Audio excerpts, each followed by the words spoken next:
a day.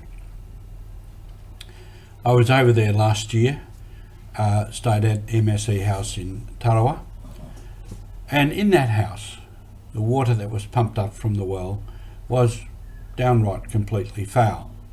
Could only be used for flushing toilets. For drinking and cooking, rainwater was boiled, then you could drink it. So water was a real problem, not the lack of it. I joked with them there, I said, in Kiribati you've got no problem with water. You've got hundreds and hundreds of square miles of water. Of course it's all salt. That's part of the story.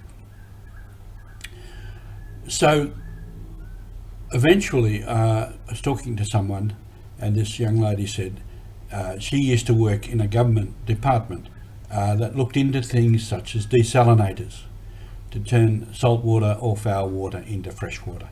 And she indicated a place where we could buy that. So I went with the superior, Father Lopetti, and there it was. It was, they called it a farm. It was 5 panels whereby you pump the water up or get the water up to the top of it, and it would trickle down, and then as it would evaporate onto the back of the glass or the perspex and run down there as pure water, and you'd collect that and you'd have fresh water. Now from that also in some of those places, and where I have been in Papua New Guinea, there was often a lack of power, and a lot of even government stations and other places, the power was run on diesel generators, which was very expensive and highly polluting to the atmosphere. And I used to often think in Papua New Guinea, where they have unlimited water running down hundreds and hundreds of rivers and streams, the whole place should be on hydroelectric power. There's a lot of problems involved in that. So this is again, all these things again of inequality between nations, where some nations can afford things and some nations can't. And we are spoiled here in Australia. This morning I got up, I turned the tap on, I had water.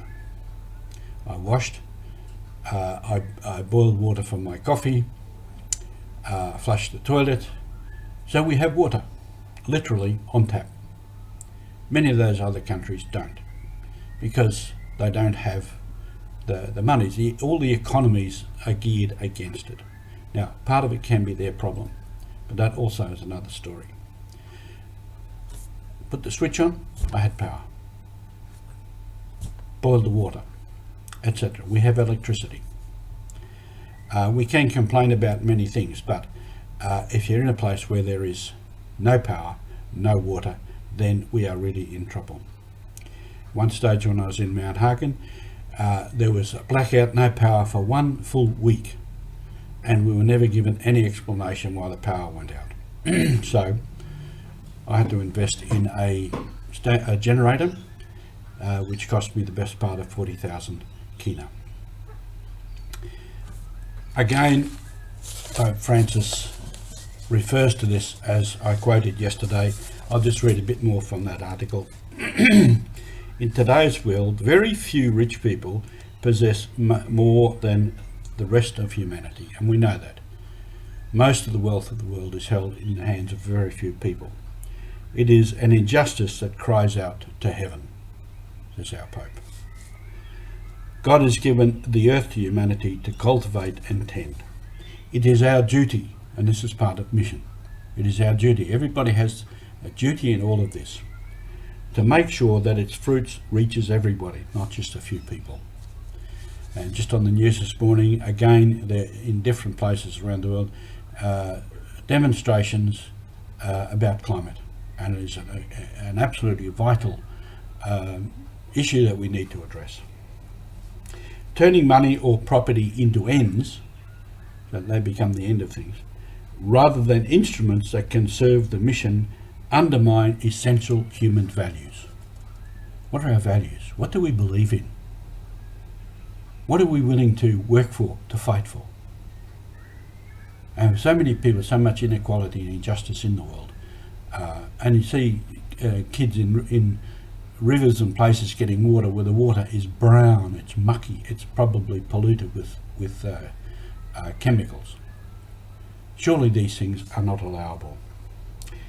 We forget that being created in the image and likeness of God, we are social, creative and solitary beings with an immense capacity in love. And that love is part of our mission. And MSEs, our motto, May the Sacred Heart of Jesus be everywhere loved forever.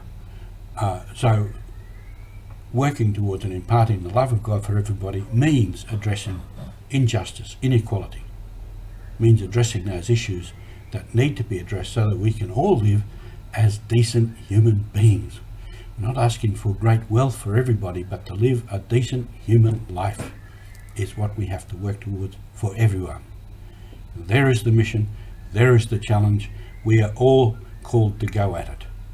Thank you for being with us, and we'll be back with more.